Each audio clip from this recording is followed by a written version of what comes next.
아버지, 저 때문에 이렇게 된 거잖아요. 딸아이가 그 말을 내뱉는 순간 차마 고개를 들 수가 없었습니다.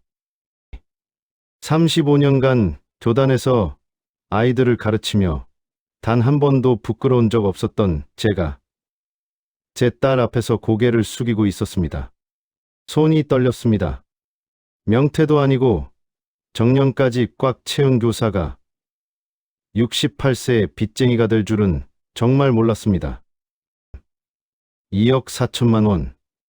딸의 결혼 자금을 마련해 주려다 오히려 그 돈을 빚으로 떠안게 되었습니다. 집을 팔았는데 빚이 생기다니 이게 대체 무슨 말인지 아직도 믿기지 않습니다.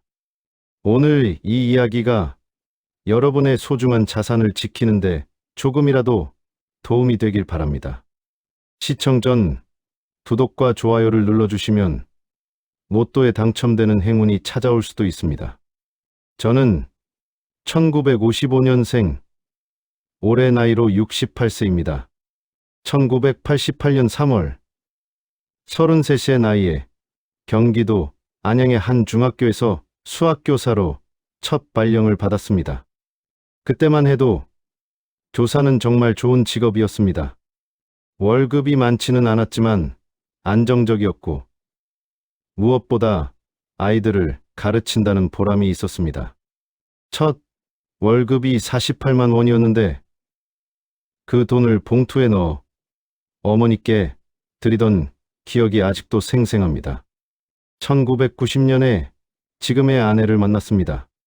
같은 학교 영어교사였는데 교무실에서 매일 얼굴을 마주하다 보니 자연스럽게 정이 들었습니다. 1991년 봄에 결혼했고 그해 겨울에 딸아이가 태어났습니다. 외동딸이었습니다. 아들을 바라는 시선도 있었지만 저는 딸 하나로 충분히 행복했습니다. 그 아이가 건강하게만 자라주면 더 바랄 게 없다고 생각했습니다.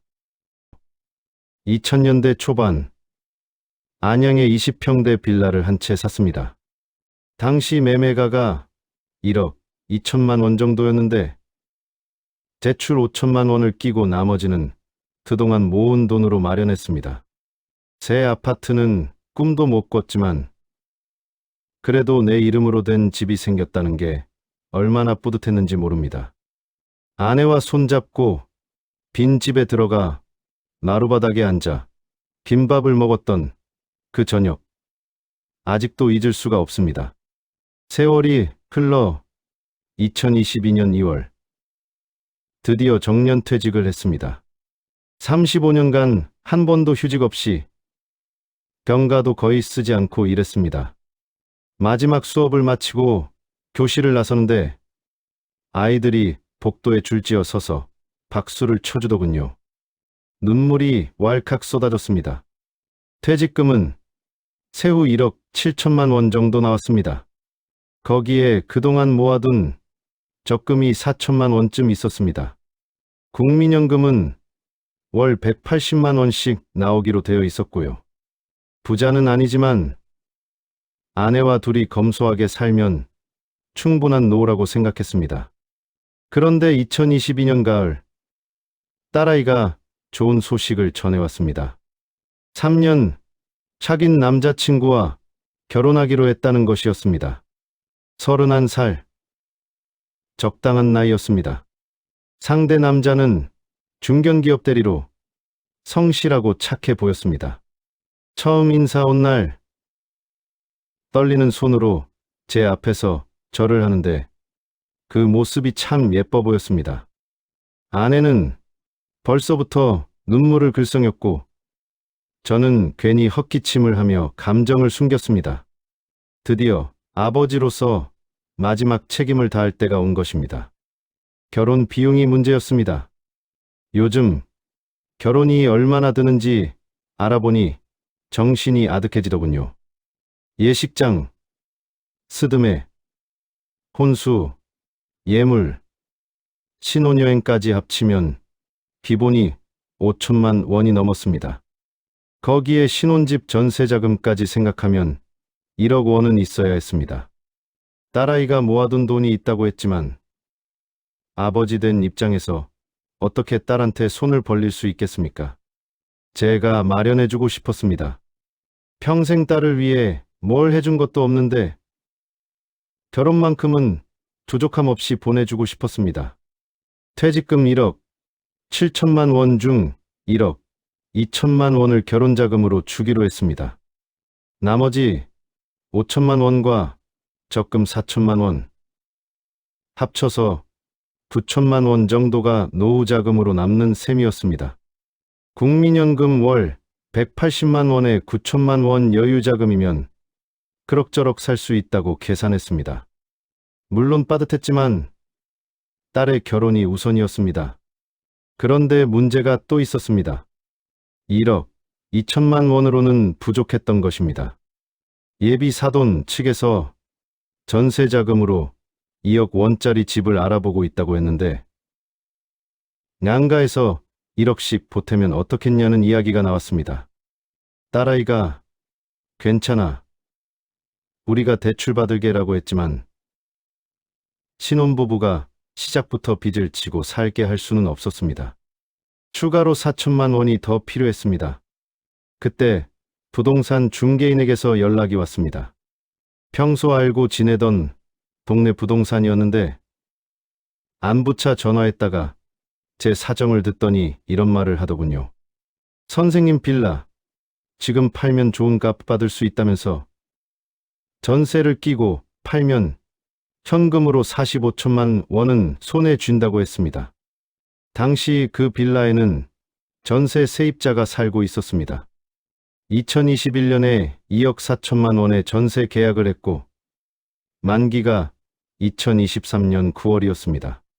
중개인 말로는 전세를 그대로 승계시키면서 매매하면 된다고 했습니다. 매수인이 전세금 반환 의무를 떠안는 거니까 저는 신경 쓸 게 없다면서요. 매매 예상가는 2억 8천만 원 정도라고 했습니다. 전세금 2억 4천만 원을 빼면 4천만 원이 남는 거였습니다. 정확히 필요한 금액이었습니다. 너무 딱 맞아떨어져서 오히려 운명 같다고 느꼈습니다. 아내와 밤새 상의했습니다. 집을 팔면 우리는 어디서 살지, 노후에 집 없이 괜찮은 건지 걱정이 없진 않았습니다. 하지만 어차피 그 빌라는 세입자가 살고 있었고 우리는 장인어른 돌아가신 후 빈 시골집을 관리하며 반쯤 그쪽에서 지내고 있었습니다. 당장 들어가 살 집도 아니었던 것입니다. 결국 결정했습니다. 딸 결혼 잘 시키고 우리는 시골집에서 조용히 살자.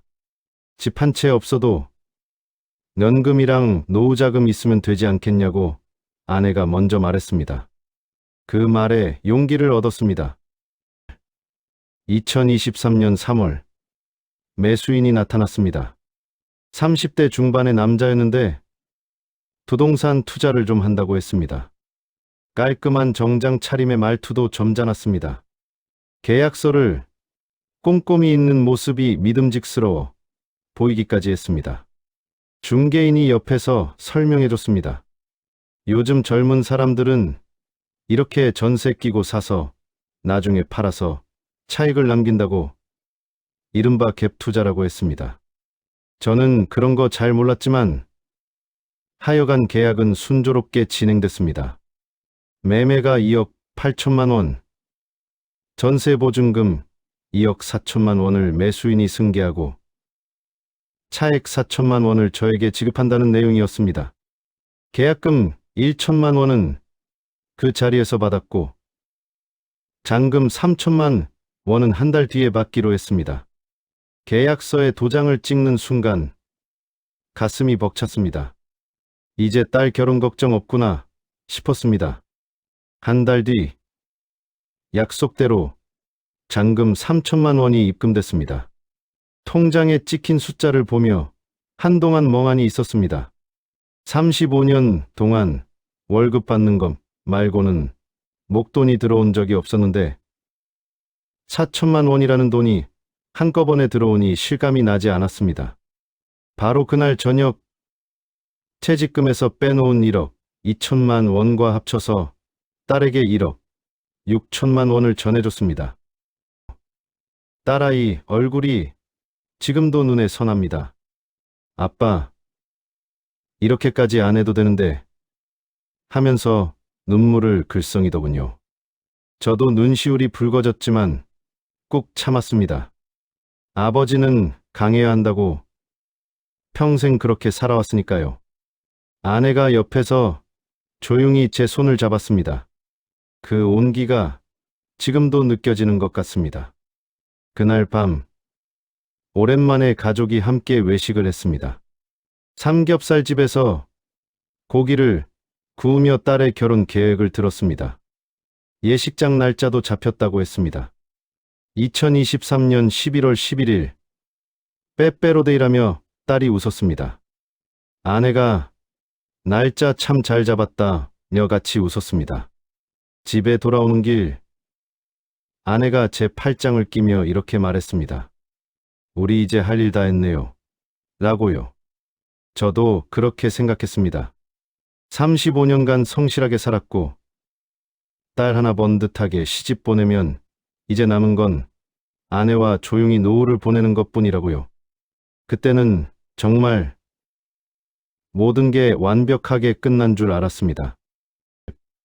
2023년 여름, 이상한 소식이 들려오기 시작했습니다.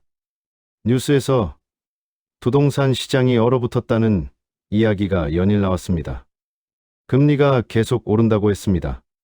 기준금리가 3.5%까지 올랐는데 이게 10년 만에 최고 수준이라고 했습니다. 대출이자 부담이 커지면서 집을 사려는 사람이 확 줄었다더군요. 처음에는 그냥 남의 이야기라고 생각했습니다. 저는 이미 집을 팔았으니까요. 그런데 문제가 생겼습니다. 8월쯤이었습니다. 전세 세입자에게서 전화가 온 것입니다. 김 선생님, 저 9월에 전세 만기인데 새 집주인이 연락이 안 돼요. 전세금 돌려받아야 하는데 어떻게 해야 하나요? 처음에는 무슨 말인가 싶었습니다. 저는 이미 집을 팔았고 새 집주인한테 전세금 반환 의무가 넘어간 거 아니었습니까? 그래서 저도 새 집주인 연락처를 찾아서 전화를 걸어봤습니다. 그런데 전화를 안 받더군요. 한 번도 안 받았습니다. 중개인에게 연락했습니다. 그 사람도 연락이 안 된다면서 좀 알아보겠다고 했습니다. 일주일이 지나고 다시 연락을 했더니 이번엔 중개인 목소리가 달라져 있었습니다. 선생님, 그 매수인 연락이 계속 안 돼요. 사실 그 사람이 다른 데서도 이런 식으로 집을 샀다는 얘기가 있어요. 무슨 말인지 이해가 안 됐습니다. 그게 뭐가 문제냐고 물었습니다. 중개인이 한숨을 쉬며 설명해 줬습니다. 그 사람이 전세를 끼고 집을 여러 채 샀는데 집값이 떨어지니까 팔리지도 않고 전세금 돌려줄 돈도 없는 상황인 것 같다고요. 이른바 빚으로 빚을 돌려막기 하다가 막힌 것 같다고 했습니다. 그때부터 잠이 안 오기 시작했습니다. 뭔가 잘못되고 있다는 느낌. 그런데 뭐가 잘못된 건지 정확히 모르겠는 그 답답함. 밤마다 천장을 바라보며 뒤척였습니다. 아내에게는 차마 말을 못했습니다. 딸 결혼이 2달밖에 안 남았는데 괜한 걱정 끼치고 싶지 않았습니다. 혼자 끙끙 앓았습니다. 9월이 됐습니다. 전세 만기일이 다가왔는데 새 집주인은 여전히 연락이 없었습니다. 세입자가 다시 전화를 해왔습니다. 이번엔 목소리가 많이 달라져 있었습니다. 선생님, 저 법적 조치 취해야 할 것 같아요. 저도 전세금 2억 4천이 들어가 있는데 이러다 못 받으면 저희 가족은 어떻게 해요? 그 말을 듣는데 심장이 철렁 내려앉았습니다. 저도 억울하다고 말하고 싶었지만 입이 떨어지지 않았습니다. 그날 저녁 법률 상담을 받으러 갔습니다. 무료 법률 상담소에서 젊은 변호사에게 상황을 설명했더니 그 변호사가 아주 안타까운 표정으로 저를 바라봤습니다. 그리고 이렇게 말했습니다. 선생님, 전세금 반환 책임은 전세 계약 당시의 임대인에게 있습니다. 매매로 소유권이 이전돼도 새 집주인이 반환 능력이 없으면 원래 임대인이었던 분께 책임이 돌아올 수 있습니다. 머리가 하얘졌습니다. 그게 무슨 말이냐고 되물었습니다. 변호사가 차근차근 설명해줬지만 귀에 들어오지 않았습니다. 결론만 겨우 이해했습니다. 새 집주인이 전세금을 못 갚으면 제가 갚아야 한다는 것이었습니다. 집에 돌아오는 길, 다리에 힘이 풀려서 버스 정류장 벤치에 한참을 앉아 있었습니다. 2억 4천만 원. 그 돈이 어디 있습니까? 이미 딸한테 1억 6천을 줬고 남은 노후 자금도 9천만 원이 채 안 됐습니다. 설령 그걸 다 긁어 모아도 2억 4천에는 턱없이 모자랐습니다. 그 와중에 딸 결혼식이 다가오고 있었습니다. 청첩장도 다 돌렸고 예식장 계약금도 넣었습니다. 결혼식 2주 전 세입자 측 변호사에게서 내용 증명이 왔습니다. 전세 보증금 2억 4천만 원 반환을 요구하며 기한 내 반환 없을 시 소송을 제기하겠다는 내용이었습니다. 받는 사람 이름에 제 이름이 적혀 있었습니다. 새 집주인도 같이 적혀 있긴 했지만 그 사람은 어차피 연락도 안 되는 상태였습니다. 그날 밤 아내에게 모든 걸 털어놓았습니다. 아내는 한참 동안 아무 말도 하지 않았습니다. 그러다가 조용히 울기 시작했습니다. 우리가 뭘 잘못했다고. 그 말 한마디에 저도 무너졌습니다. 60년 넘게 살면서 그렇게 운 건 처음이었습니다. 결혼식 당일이었습니다. 딸은 아무것도 몰랐습니다. 아내와 저는 입을 맞췄습니다. 결혼식 끝나고 신혼여행 다녀오면 말하자고요. 오늘만큼은 행복하게 해주자고요. 웨딩홀 복도에서 딸이 웨딩드레스를 입고 나오는 걸 봤습니다. 어릴 때 초등학교 입학식 날 원피스 입고 나오던 모습이 겹쳐 보였습니다. 눈물이 났지만 웃어야 했습니다. 버진로드를 걸으며 딸의 팔을 잡은 제 손이 떨렸습니다. 딸이 살짝 고개를 돌려 저를 보며 웃었습니다. 그 웃음이 너무 예쁘고 너무 미안했습니다. 신혼여행은 일주일이었습니다. 그 일주일이 얼마나 길었는지 모릅니다.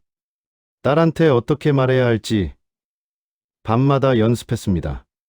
그런데 막상 입을 열려니 말이 안 나왔습니다. 결국 신혼여행 다녀온 지 일주일이 더 지나서야 딸을 불러 앉혔습니다. 딸의 표정 변화를 평생 잊을 수 없습니다. 처음에는 어리둥절해하다가 점점 창백해지더니 마지막에는 눈이 벌겋게 충혈됐습니다. 아빠, 그러니까 지금 빚이 2억 4천이라는 거야? 네, 그렇다고 대답했습니다. 딸이 벌떡 일어나더니 소리를 질렀습니다. 왜 진작 말 안 했어? 결혼 전에 알았으면 이렇게 안 했을 거잖아. 그 말이 칼처럼 박혔습니다. 딸 결혼을 망친 건 아닌지 그 생각에 아무 말도 못했습니다. 딸이 울면서 이렇게 말했습니다. 아버지, 저 때문에 이렇게 된 거잖아요. 제 결혼 자금 만들려다가 이렇게 된 거잖아요. 그 순간 저는 고개를 들 수가 없었습니다. 변명하고 싶었지만 변명할 수가 없었습니다. 사실이었으니까요. 딸 결혼 자금 4천만 원이 부족해서 집을 팔았고 그게 이 지경이 된 것이니까요. 딸이 울다가 결심한 듯 말했습니다. 결혼 자금 돌려드릴게요. 1억 6천 다 돌려드릴게요. 그걸로 해결해요. 차마 받을 수 없다고 했습니다. 그 돈은 딸의 신혼집 전세금으로 이미 들어간 거였습니다. 받으면 딸이 신혼집에서 쫓겨나야 했습니다. 하지만 딸이 막무가내였습니다. 아빠가 경비서는 꼴 못 봐요. 제발 받으세요. 결국 8천만 원만 받았습니다. 신혼집 전세를 더 저렴한 곳으로 옮기고 차액 8천만 원을 가져왔습니다. 그리고 제가 가진 노후자금 9천만 원을 합쳤습니다. 1억 7천만 원. 여전히 7천만 원이 부족했습니다. 세입자 측과 합의를 했습니다. 1억 7천만 원은 일시불로 지급하고 나머지 7천만 원은 월 100만 원씩 분할 상환하기로요. 70개월, 거의 6년에 걸쳐 갚아야 하는 빚이 생긴 것입니다. 68세에 아르바이트를 시작했습니다. 처음엔 어디서 뭘 해야 할지 막막했습니다. 이력서를 쓰는데 경력란에 중학교 교사 35년이라고 적었더니 어딜 가도 안 뽑아줬습니다. 나이도 많고 할 줄 아는 게 없다면서요. 결국 아파트 경비원 자리를 얻었습니다. 월급이 150만 원이었습니다. 35년간 학생들 가르치던 사람이 지하 경비실에서 CCTV를 들여다보는 게 처음엔 자존심이 많이 상했습니다. 교대 근무라 밤에도 나가야 했습니다. 새벽 2시에 경비실에 앉아 있으면 예전에 야간 자율학습 감독하던 생각이 났습니다. 그땐 학교 건물이었고 지금은 아파트 지하 주차장입니다. 세상이 이렇게 바뀔 줄 몰랐습니다. 아내도 일을 시작했습니다. 근처 마트에서 주 3회 시식 판매를 합니다. 5시간씩 서서 소세지나 과자를 나눠주는 일입니다. 퇴직 전에는 영어 교사로 아이들을 가르쳤는데 이제는 한 입만 드셔보세요 하면서 이쑤시개에 꽂힌 음식을 건넵니다. 집에 와서 발이 부었다고 하면 제가 주물러 줍니다. 미안하다고 하면 무슨 소리야. 같이 늙어가는 거지 하고 웃습니다. 그 웃음 뒤에 감춰진 보단함이 보여서 가슴이 아픕니다. 지금 와서 돌이켜보면 저는 전세를 끼고 판다는 말의 의미를 완전히 잘못 이해하고 있었습니다. 전세금은 제가 세입자에게 빌린 돈이었습니다. 그 빌린 돈을 새 집주인이 대신 갚기로 한 것이지 제 책임이 완전히 사라진 게 아니었습니다. 새 집주인이 갚을 능력이 없으면 결국 원래 빌린 사람에게 책임이 돌아오는 것입니다. 깡통주택이라는 말도 그때 처음 알았습니다. 집값보다 전세금이 더 높거나 거의 비슷한 상태를 말하는 것입니다. 제가 집을 팔 때 매매가는 2억 8천만 원이었고 전세금은 2억 4천만 원이었습니다. 차액이 4천만 원밖에 안 됐는데 그게 얼마나 위험한 상황인지 몰랐습니다. 집값이 조금만 떨어지면 바로 깡통이 되는 구조였습니다. 실제로 6개월 만에 비슷한 빌라 시세가 2억 1천만 원까지 떨어졌습니다. 전세금 2억 4천만 원보다 집값이 더 낮아져 버린 것입니다. 이러면 집을 팔아도 전세금을 다 못 갚습니다. 완전한 깡통입니다. 부동산 거래를 할 때는 반드시 전세가율을 확인해야 합니다. 전세가율은 매매가 대비 전세금의 비율을 말합니다. 제 경우에는 전세금 2억 4천 나누기 매매가 2억 8천, 전세가율이 85.7%였습니다. 전문가들은 전세가율이 70%를 넘어가면 위험하다고 합니다. 저는 85%가 넘었는데도 그게 뭘 의미하는지 몰랐습니다. 그리고 갭 투자자에게 집을 파는 것 자체가 위험할 수 있다는 것도 몰랐습니다. 그 사람들은 적은 돈으로 여러 채를 사서 시세 차익을 노리는 건데 시장이 안 좋아지면 줄줄이 무너지게 됩니다. 제가 걸린 것처럼요. 무엇보다 부동산 거래는 감정으로 하면 안 됩니다. 저는 딸 결혼 자금이 급해서 급하게 결정했습니다. 딱 4천만 원만 있으면 되는데 하는 생각에 눈이 멀어서 따져봐야 할 것들을 안 따졌습니다. 중개인이 괜찮다고 하니까 믿어버렸습니다. 계약서 내용도 제대로 이해하지 못한 채 도장을 찍었습니다. 35년간 수학을 가르쳤습니다.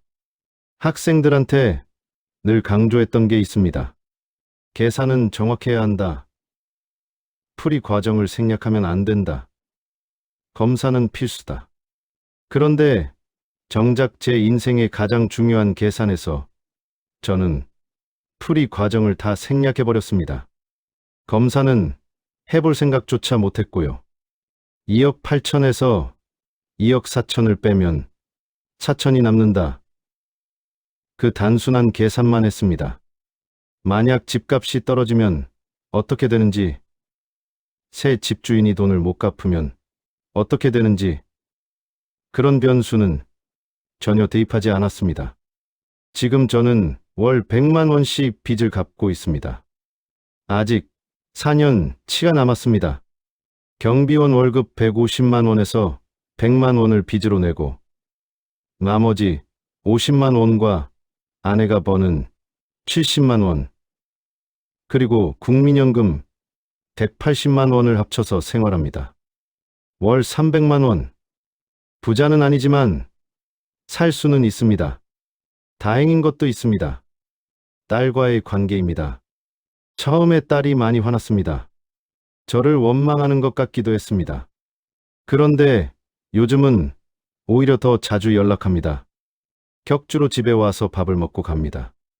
사위도 같이 옵니다. 지난달에는 딸이 울면서 이런 말을 하더군요. 아빠, 돈보다 아빠가 중요해. 아빠가 건강해야 해. 그 말 한마디에 다시 살아갈 힘을 얻었습니다. 오늘 이 이야기를 하는 이유는 하나입니다. 저 같은 사람이 또 나오지 않았으면 하는 마음입니다. 특히 저처럼 부동산에 대해 잘 모르는 어르신들, 자녀들, 결혼이나 사업 때문에 급하게 집을 팔아야 하는 분들, 그런 분들은 제발 조심하시길 바랍니다.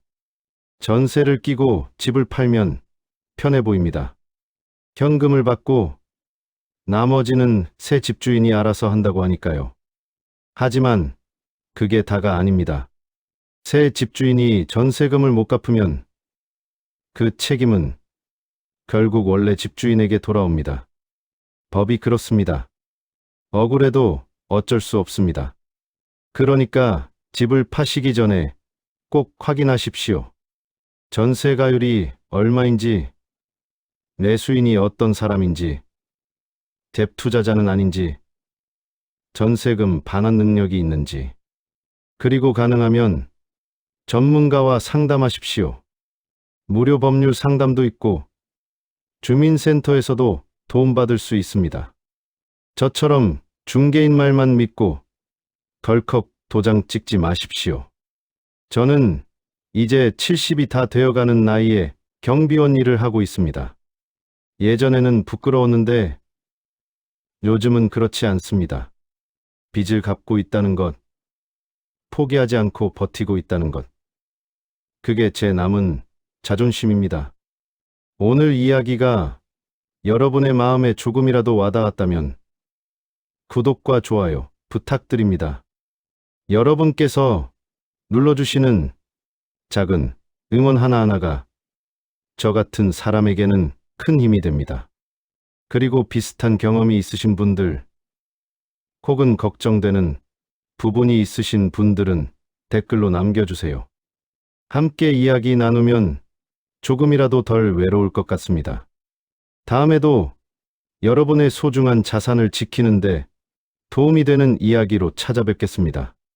긴 이야기 들어주셔서 감사합니다.